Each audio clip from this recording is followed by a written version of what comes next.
A very good evening to all our viewers, and welcome to Tuesday's edition of the Evening Review. My name is Tewan Jabela, your host. Let's have a look at some of the headlines in tomorrow's Namibian Sun.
Tonight on the show, we are joined by Thomas Samba Wamalopa. He is an author of 3 books already by now, and a very active member of the Nyemba community in Kavango West region. He's here to talk about the plight of his community as reflected in one of his books.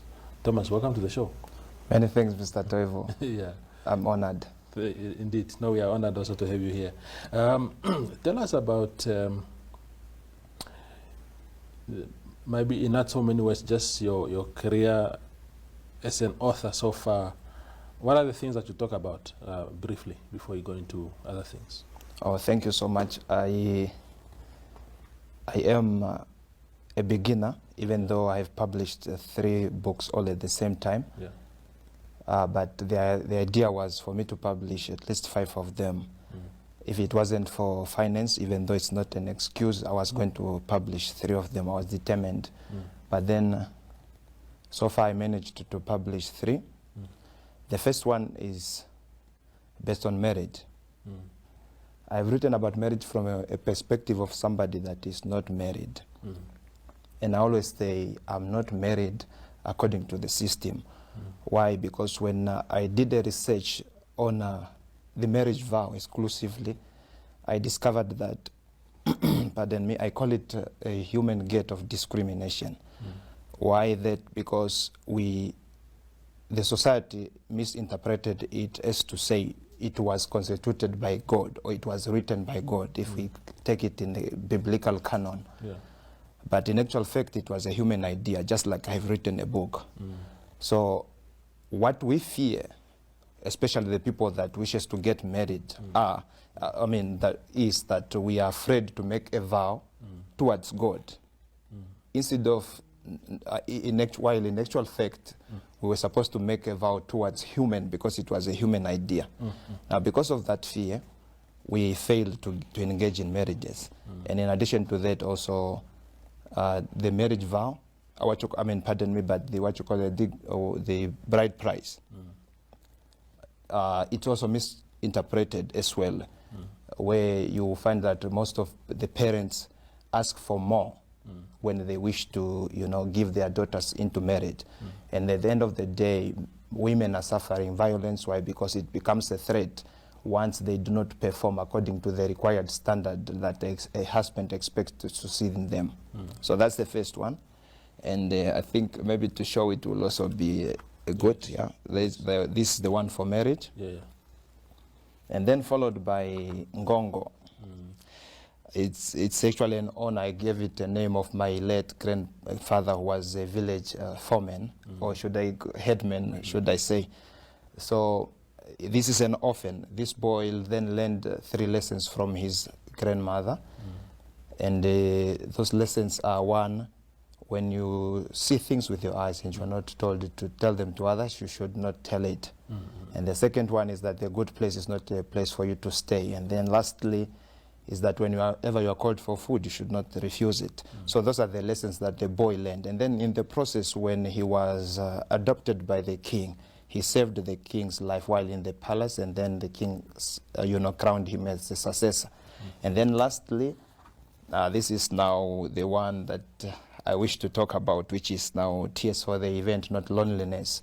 And this is the one that talks about Nyembas in Kavango region. And what I'm advocating is that I feel as the youth, they have tried to identify the potential they have in Namibia, but then they are not recognized, so that they can at least have something to pass on to us as the middle or the mediator of the generation, so that we as the youth can also maybe pass it on to our next generation. Indeed. When you say, Thomas, when you say that the Nyembas are not recognized, what do you mean exactly? Thank you very much. It's a good question. The theme of the book is that the first group to cross was also the last, as that land evolved into a state. And here I'm talking about Namibia.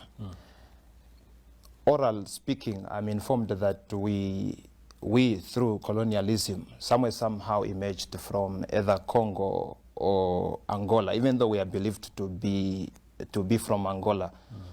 But in Angola, we are called Ngangelas.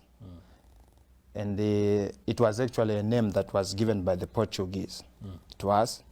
And then when we came in Namibia, we were called Vanyemba. Though Vanyemba is one of the ethnic group among the Ngangelas, because Ngangela is now as a whole, as a clan, but then Vanyemba stands alone. So it's already Vanyemba within Ngangelas. So because we are known as, or we are perceived as Vanyemba in Kavango, we are now known as foreigners. We are not recognized. Why? Because they say we are from Angola. But now I question the fact that we came, just like the theme says, our parents came to Namibia while Namibia was not yet a state. And I love using an example of my father, who came to Namibia in 1975. But when they arrived here, they were involved into a lot of activities like mines and other stuff. And I'm glad that I even went to South Africa recently, because some of them have been in South Africa, worked on the mines, and then when they got back home, their idea was they identified that there were many in population, and then they wanted now to propose with the local authority so that they could be recognized, for them to teach their language, or to teach something about their culture or the group to their children through the school system. But then they were rejected. And there are so many events that I've written about that I recall that our parents have tried to engage in, so that they can at least be recognized. But yet they all ended into vain. So I now somehow felt as if it did not reach the right people. In a sense that our constitution then says that we were supposed to, to pursue happiness regardless of our ethnic group. And given the fact that we came before independence, I feel we need to be recognized. That's why I also have written a book about it. Yes. Again, you must still answer my question, Thomas, on recognition. When you say recognition, is it just the recognition of your existence as a people, or is it in official terms to say in the Namibian books, in the Namibian traditional authorities, the records and stuff like that? Because I know that there's been a huge debate about the Vanyembas wanting, of course, to have their own traditional authority. Yes. And some people from your region saying, no, but you can't come from Angola and come and set up a traditional authority here. So when you say recognition, what is the context here? Thank you very much. And I'm exclusively talking about both leadership and also educational. Why? Because when you look at the history, like I have written in one of the topic which I call a reminder of our common goal, I reminded the ones that feel they are the authentic people of Kavango, namely the Mbukushus, Rukwangali, as well as the Rikus, that their kingdoms are found in Angola, for that matter, right? since their kingdoms are found in Angola, meaning we all are coming from Angola. But the fact that our parents came in Namibia while it was not yet a state, then cannot hold water for us to be called foreigners. Neither are they also qualified to be called what you call it, the rightful people of the Kavango, the two Kavangos as it stands now. That's number one. Educationally, you know, we are now living in a fearful world, if I can call it that, because you will not find people that are having pride to speak their language, especially when we come to the multicultural centers like the urban areas. Now, you will wonder if you, I do not want, personally, I do not want my child in the future to be recognized as a Kavango, even though that story of being Kavango is also somewhere not well written, because Kavango is a region, but most of the time you find that in Namibia we feel Kavango is a language, while it's a region. Now, if we are recognized through educational system, meaning we are going to teach our children what they need to know about Nyembas. They need to know their calendars. They need to know at least, you know, about their names and the meaning of their names. Just like I know about Nsamba. Nsamba was supposed to be a second born, if I'm not mistaken. So there's something about their names, our names also. But then if we turn a blind eye to it by leaving our parents so that they can just vanish, I have fear that we are going to be left behind, because then we will not know where to pick these pieces from and to put them as a complete puzzle. Yeah. Give me, Thomas, a real life experience of being a Nyemba within your community. Not within the community of Nyembas, because obviously you will have solidarity among yourselves there. Yes, yes. But as a community within other communities there, what kind of experience do you get for simply being a Nyemba? The kind of feelings we get is that regardless of the potential we have, and maybe I can use an example of music. If you listen very carefully to Nyembas or to the Kavangos, whether they tell stories to their children, when it comes to singing, they will definitely sing in Nyemba, and that one is a fact. No one will debate about it.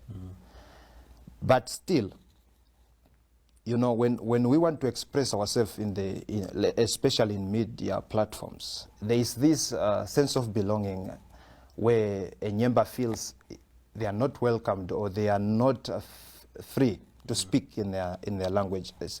Even though somewhere, somehow, slightly, they might start in either Rukwangali, depending on which, should I say, local authority they reside in. And that is the kind of language they are expected to speak in, whether Mbukushu, Diriku, or Rukwangali. But yet, once they feel it's important that they should convey the message in Nyemba, then they switch to Nyemba. But yet, it's not done with confidence so that they feel free to say we are in Namibia and we have been here, we have been part of the struggle and so on. Yeah, so that is the good example I can give. Another one is, I remember that happened during my lifetime. There was one of the, you know, most of the time I call them uncles, even if we are not related, because of them being Nyembas. He wanted to set, to put a signboard on his, his ancestral land that was written in Nyemba, but then it was demolished. Why did they demolish it? Because we are foreigners. So that is how we feel being Nyembas, and then I still don't understand. Yes. How often do you get reminded that you somehow do not belong to this country? I'm asking you in general terms, in your interactions with people where you maybe want to make a particular point or demand certain rights, and then someone says, but you people are Angolans. How often do you come across such incidences where people blatantly tell you to your face that you're Angolan? It happens several times. It happens a lot. I can still give you another example. I remember once sitting at the village square. How do you call it when somebody has wronged and then they sit them in a cycle? The communal courts. Correct. Traditional courts. Correct. Yes. Yeah. No. Then there was this other lady that stood up. You know, we sit separate, like youth and then elders and women and so on. So these women sat somewhere, and then she wanted to raise a point. And to my surprise, maybe she didn't get a chance when she wanted to say it. And then when she stood up in front of everyone, she said openly, so the headman wanted the Nyembas to speak first before we come in. You understand? So that I remember still happening in my lifetime. And this is just getting, beyond. And I feel, for me, I'm just standing on being exposed, even though not so highly exposed, but the little flavor of education I've tasted just by reading that from the Constitution that we're supposed to pursue happiness. That is where I base my arguments to say, no, we were not supposed to be treated in such a way. Indeed. Yeah. We go for a quick break and then return for the second half of the show.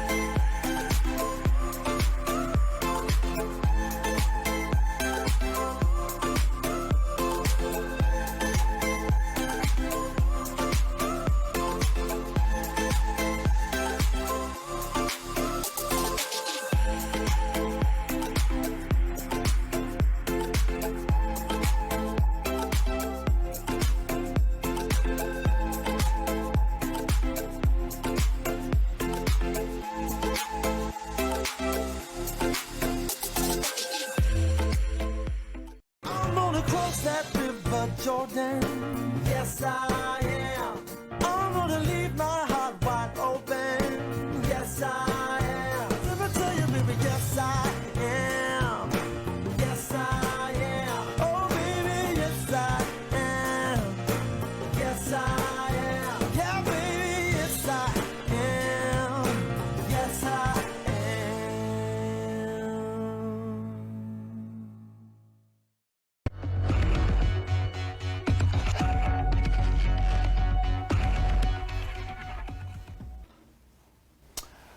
We continue our conversation with Thomas. So your community has some prominent people who, despite all these challenges that you listed, somehow there are some prominent people now that have emerged out of the Nyemba community. I was reading a piece from 2012 this afternoon in my preparation for this show, and Wonderful. yeah, I found out, for example, that Dr. Ndumba Kamwanya has some roots within your community. He spoke about Dr. Ngurane. I think he has some connections to your community. Does that not inspire hope within your community that when you have these figures, these public figures, the intellectuals and politicians, that somehow the tribe itself is heading in the right direction?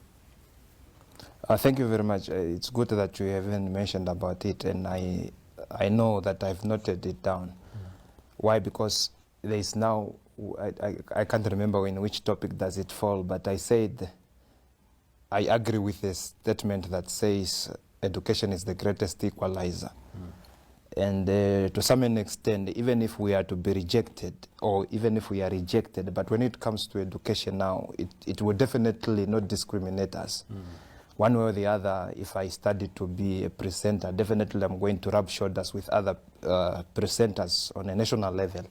So that's what gives me hope to say, okay, if they are there and they somehow are contributing, and not only him, not only the two that you have mentioned about, but they are also engineers, great engineers. They have been people that have been in mayoral positions and different occupations.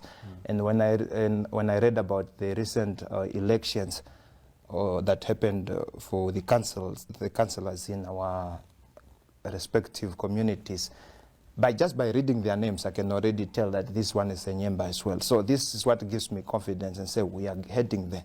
But still, it's a challenge, because even if you are to grow into being a leader one of the good days, or you are there already, still the challenge lies with the grassroots, because then our children are abandoned, or our little ones are abandoned, just for them to know the basics. And for me, I'm only concerned about education, because I believe, just like Nelson Mandela said, that for someone to understand, it needs to be taught in their language.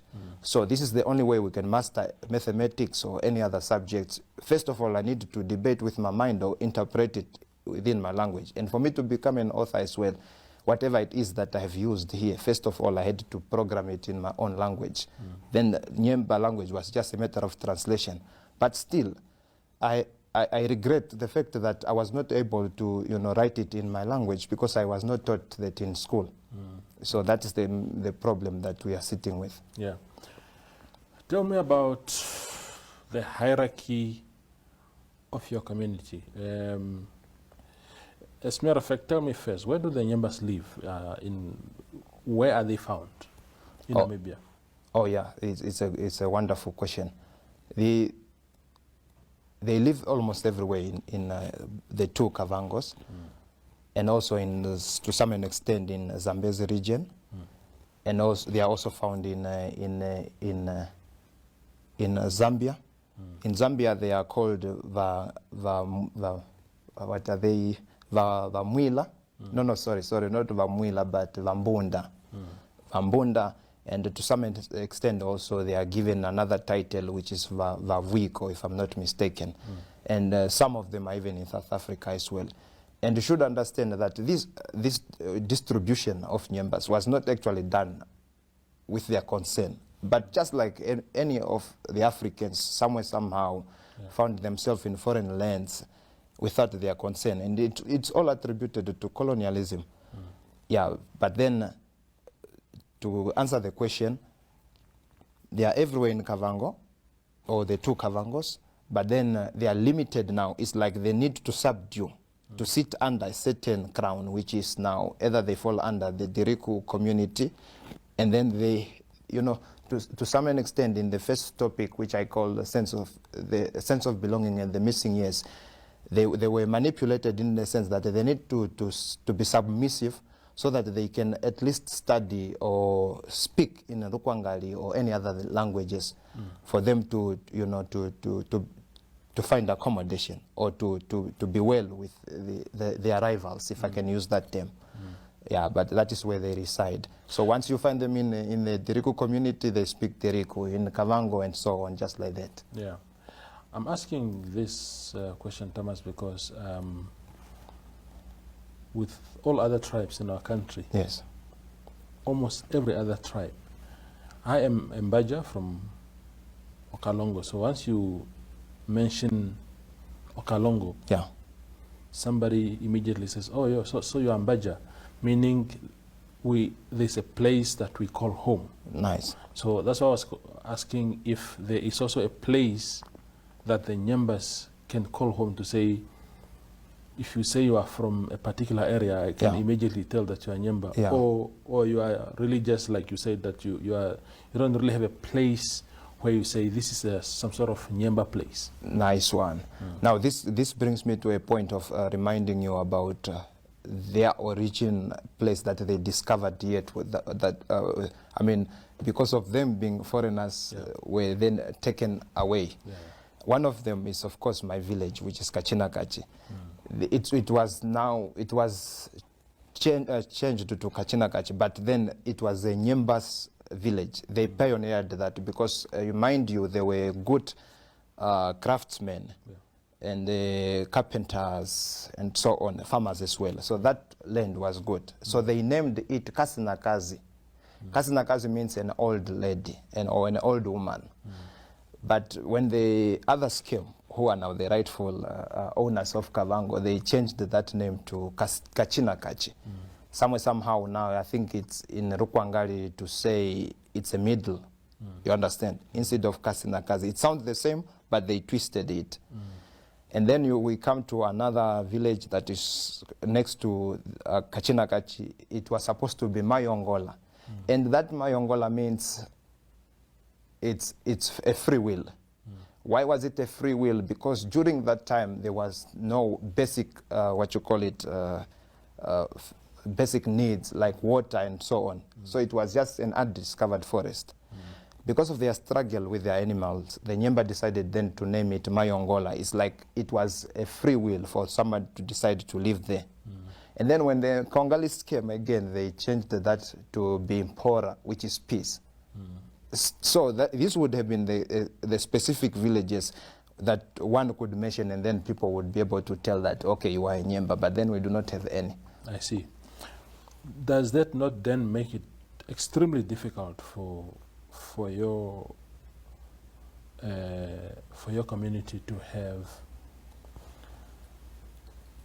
a sense of belonging, not only by linguistic identification, but by having, for example, the leadership? Yes. That's why I was talking about hierarchy, to say who is the leader of Vanyemba. And the leader normally has a jurisdiction. Yes. To say this is my area of ruling, of governance. Now, do you think that because of the scattered nature of your community, that it has also become difficult to have a proper hierarchy? Or who is your leader as you speak? Who is the Vanyemba sort of leader in Namibia right now? No, Mr. Trevor, we cannot say that we are having any challenge, because it's people against people. And I always say the truth, the reality about life is that the truth lies with an individual. And once it's found, then it's used against the majority. Yes. What I mean is that the truth lies with the people that are having influence, so that they are, they have the right channel to link, to have a link in a way that the Nyembas were supposed to flow or be set apart. But because they sit on us, or because they manipulate us, because they persecute us, now we do not have a way to be set apart so that we could be recognized as such, even to such an extent of having our own leader. Why? Because they do not want us to they recognize the potential we have, and we are already many. And I will not promote the idea of being counted, because then it will promote discrimination among ourselves. But the fact remains that we are many, right? But then we cannot have a leader if we are not yet recognized, or they should now. That becomes, it will start with, first of all, giving us a recognition to say, okay, now we understand your view. And that's the reason why I have also written to say, if it ended up with a local authority, let it now this time around reach the whole setup of a nation, starting with the president, so that if they feel that we are Angolians, then they should send us back. But first of all, they should answer our questions that we are asking as the youth, that our parents came here while Namibia was not yet a state. They received the South African identities, and then later to a new Namibia, they received the new identities. And yet you claim to tell them, to call them foreigners. And we are African for that matter, even if you are to send us back to Angola. So, but then we are not going to have a leader or a specific, setup or any area without the help of our own people. No, I agree totally. Yes. I agree totally. I think that brings me to the last question then, Thomas, which is that because what I read is that the Nyembas predominantly started migrating into what is called Namibia today in the 60s and 70s. You said your father came in the 70s. That is not too long ago. And obviously there were already demarcations to say this is the Hambukushu area, this is the Griku, this is the Bakwangali. Do you think that you need recognition in terms of the geographic location, or because now the difficulty with that is when people will say, oh, this is a Mbukushu area, and therefore you can't come and erect your house in a house that already exists, theoretically speaking. Yes. And then you say, okay, maybe the Mbukushus don't want us to settle within the areas and set up our own traditional authority, for example, because I think that the traditional authority helps a lot at that level to say, to really at a grassroots level, they are very helpful. I'm not a huge fan of traditional authorities, but I think we give them some credit for what they do for their communities. Then if you say, no, the Mbukushus don't want us, we go to the Vakongalis, then they say, no, you can't set up your own traditional authority here.